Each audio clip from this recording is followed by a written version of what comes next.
So here we have the Volkswagen Golf GT DSG, which is the automatic on a 64 plate. I'm going to start off by showing you around the outside of the car, and then we'll hop in and run through some controls on the inside.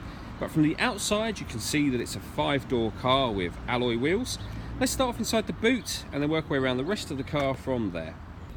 So as we approach the back of the car, you'll see we have reversing sensors and plenty of boot space as well, along with that 60/40 split folding rear seat. Okay, so we're just going to work our way back round to the front of the car now, and then we'll hop in and run through some controls on the inside. But now that we've done a full circle of it, you can see it's in lovely condition the whole way around. Looks really good in red as well. Just briefly before we climb in, I think it's well worth seeing the interior from this exterior point of view. These seats are as good as new. There's plenty to run through on the dashboard, so let's hop in and we'll do that now. Okay, so now that we're inside the car, we're going to start with the dials. On the left-hand side, we have the rev counter, and on the right-hand side, the speedometer, and you can see the fuel gauge over there as well. In the middle, you've got the total miles on this car, which are 17,266. Above that, at the moment, there's a digital display for this speedometer. You can change the information that's displayed there by pushing a button on the right-hand side of the steering wheel, and there's various different types of menus available to us, as you can see. The one that we were on a minute ago was this one, which is the driving data menu. If we back out to the steering wheel, on the right-hand side are the buttons I was using a moment ago, as well as the ability to answer the phone and also use voice activation for the phone, so that you can dial people in your contacts without having to take your phone from your bag or pocket, of course, once you pair the phone. On the left-hand side, we have cruise control and speed limiter, as well as the volume controls for the stereo.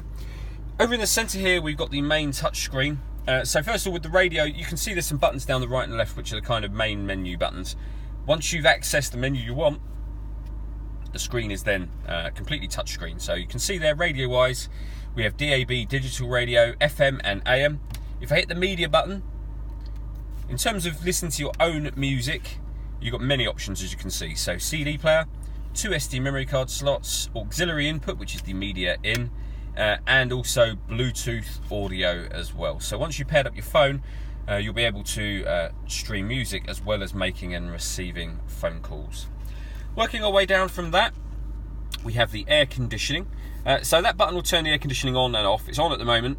You can determine the temperature with this dial, fan speed here, and then the direction of the air over this side.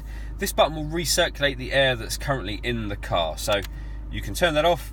It's a great way of cooling the car down or heating the car up quickly, depending on the time of year and obviously the temperature that you've set just there. Also up on the main screen, which I didn't mention, is satellite navigation. There's a full video showing that working on our website, which is well worth checking out. We then have the fully automatic DSG gearbox. To the left of that, we've got stop and start. So this car is designed to cut out when you're stationary in traffic to save you fuel.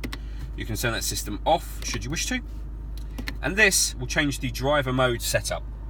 Hit that button and you can see you've got a few different options there in terms of the way that you can set up this car to drive. All that leaves me to say is thank you for taking the time to watch this video. If you'd like to come and see the car in person and have a test drive, please feel free to call any of our MJA sites. We'd love to hear from you soon.